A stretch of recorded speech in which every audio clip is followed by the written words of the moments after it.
سنہری کی جنگل میں بندروں، گلہریوں، خرگوشوں اور کافی جانوروں سے دوستی ہو گئی تھی۔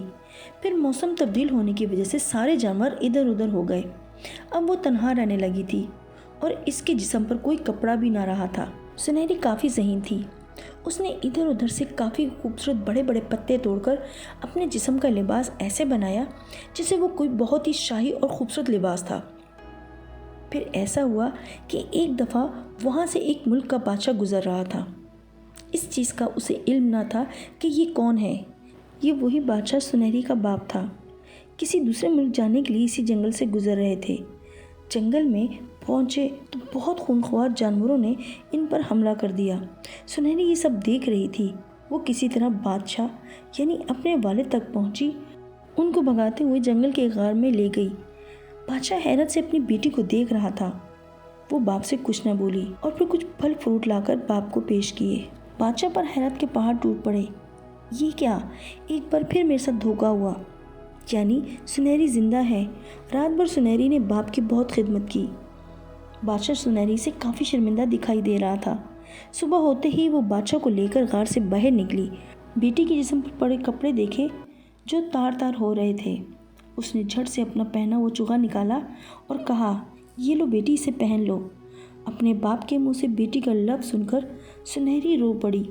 پھر وہ تھوڑی دور گئے ہوں گے کہ ایک سانپ نے بادشاہ کو ڈس لیا۔ سنہری نے جلدی سے بادشاہ کی ٹانگ کو باندھ کر زہریلا خون چوس کر نکالا اور ٹانگ پر ایک بوٹی اٹھا کر زور زور سے مس لی، جس سے بادشاہ کو کافی راحت ملی۔ پھر بادشاہ نے بیٹی کو دیکھا جو زہر کو چوس کر نکالنے سے کافی تکلیف میں تھی۔ بادشاہ بے بس ہو کر رو دیا اور وہ بہت پریشان ہو رہا تھا کہ اب کیا کرے، کیونکہ اپنے شہر سواروں سے جدا ہو چکا تھا۔ نہ جانے وہ سب زندہ تھے یا مر گئے تھے۔ بادشاہ لا علم تھا۔ بس اللہ کا کرنا ایسا ہوا کہ وہاں کسی اور ملک کی ملکہ کا گزر ہوا۔ اس نے بادشاہ کو زاروں قطار روتے دیکھا اور دیکھا ایک خوبصورت لڑکی بادشاہ کی گود میں سر رکھے نیم بیہوشی میں پڑی ہے۔ ہونٹ اس کے نیلے پڑ چکے تھے۔ بادشاہ ملکہ کو رو رو کے بتا رہا تھا کہ دیکھو میری بیٹی کتنی پیاری ہے، دیکھو میری بیٹی نے اپنی زندگی مجھے دے دی، یہ دیکھو موت کے منہ میں جا رہی ہے، خدا را کوئی میری بیٹی کو بچا لو، خدا را اسے بچا لو، وہ موت کے بہت قریب ہے۔ ملکہ نے فوراً اپنے طبیب کو اس کے علاج کے لیے کہا۔ طبیب نے وہاں سے ایک جنگلی بوٹی اٹھائی، توڑی، اس کا رس نکال کر سنہری کے منہ میں ڈال دیا اور خود کے پاس سے کچھ دوا ایسی جو اس کے منہ میں ڈالی۔ پھر دیکھتے ہی دیکھتے سنہری کا رنگ بدل کر اپنی اصلی حالت میں آ گیا۔ جیسے ہی اس کی گلابی رنگت واپس آئی، سنہری کی خوبصورتی کو اور بھی زیادہ چار چاند لگ گئے۔ سنہری ملکہ کو بہت پسند آئی۔ ملکہ کے پوچھنے پر بادشاہ نے اسے سارا قصہ سنا ڈالا۔ ملکہ کو بہت برا لگا کہ کیا ایک باپ اتنا ظالم ہو سکتا ہے۔ پھر سنہری نے ہوش میں آتے ہی بادشاہ نے خوشی سے جھومنا شروع کر دیا اور بولا، بیٹی مجھے معاف کر دو اور میرے ساتھ اپنے محل چلو۔ سنہری بولی، نہیں ابا حضور، آپ جائیں، بس وعدہ کریں کہ میرے بھائیوں کو کچھ مت کہیے گا اور میں نے آپ کو معاف کیا، میں اب یہیں رہوں گی، میں آپ کے ساتھ آپ کے محل نہیں جاؤں گی۔ پر ملکہ نے کہا، تم اپنے والد کے ساتھ ہماری امانت بن کر جاؤ، ہم جا کر آتے ہیں اور پھر دھوم دھام سے تمہیں وہاں سے لے آئیں گے اپنے محل۔ سنہری یہ سن کر شرما گئی اور ملکہ کے کہنے پر باپ کے ساتھ چل دی۔ بادشاہ سے لے کر جب محل میں داخل ہوا تو سب بہت حیران ہوئے کہ یہ کیا، جسے بادشاہ اپنے ہاتھوں سے مروانا چاہتا تھا اور آج اسے لے کر محل میں آ گیا۔ تو سب نے خوشی سے شادیانے بجائے اور خوشیاں منائی گئیں۔ شہزادی سنہری زندہ محل میں آ گئی۔